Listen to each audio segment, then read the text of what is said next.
গাছ লাগিয়ে ভরব দেশ, হাসবে সবুজ বাংলাদেশ। কাশীপুর যুব কল্যাণ সংঘ এবং লাইব্রেরি মানুষের সেবায় নিবেদিত একটি সামাজিক সংগঠন। আমরা বিশ্বাস করি, প্রকৃতিকে রক্ষা করা মানেই ভবিষ্যৎ প্রজন্মকে রক্ষা করা। এই উদ্দেশ্যে আমরা আজ গাছ লাগানোর মাধ্যমে পরিবেশ রক্ষায় আমাদের অঙ্গীকার প্রকাশ করছি। একটি সবুজ ও সুস্থ পৃথিবী গড়ার পথে আমাদের এই ছোট্ট পদক্ষেপ সবার জন্য অনুপ্রেরণা হোক।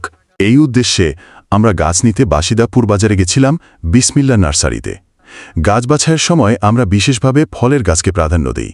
কাঠবাদাম, জাম, কাঁঠাল, লটকন, তেঁতুলসহ নানান দেশি ফলের চারা। পরিকল্পনা করেছি এসব গাছ কেবল এক জায়গায় নয়, এলাকার স্কুল, কলেজ, মাদ্রাসা, ক্লিনিক এবং গুরুত্বপূর্ণ মোড়ে রোপণ করব, যাতে শুধু পরিবেশই নয়, ভবিষ্যতে মানুষও এর ফল থেকে উপকৃত হয়।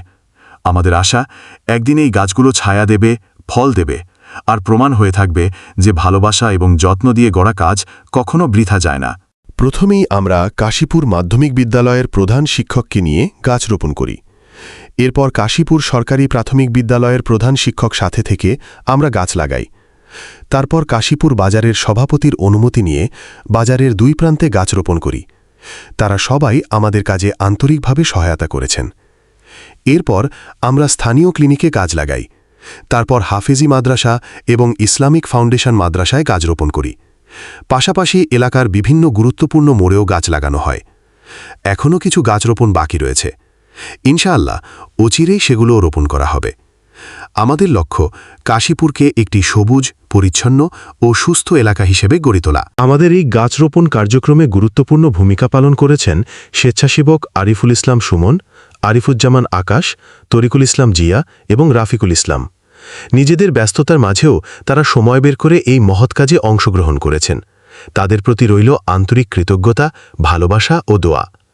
এছাড়াও বিশেষ ধন্যবাদ জানাতে চাই প্রবাসী শাহিন আক্তার ভাইকে, এই উদ্যোগের পেছনে মূল্যবান পরামর্শ, অনুপ্রেরণা এবং আর্থিক সহায়তা প্রদানের জন্য। আপনার এই অবদান আমাদের জন্য অনুপ্রেরণার উৎস হয়ে থাকবে। এই কার্যক্রমের ছবি ও ভিডিও ধারণ এবং সম্পাদনার দায়িত্বে ছিলেন আরিফুল ইসলাম সুমন।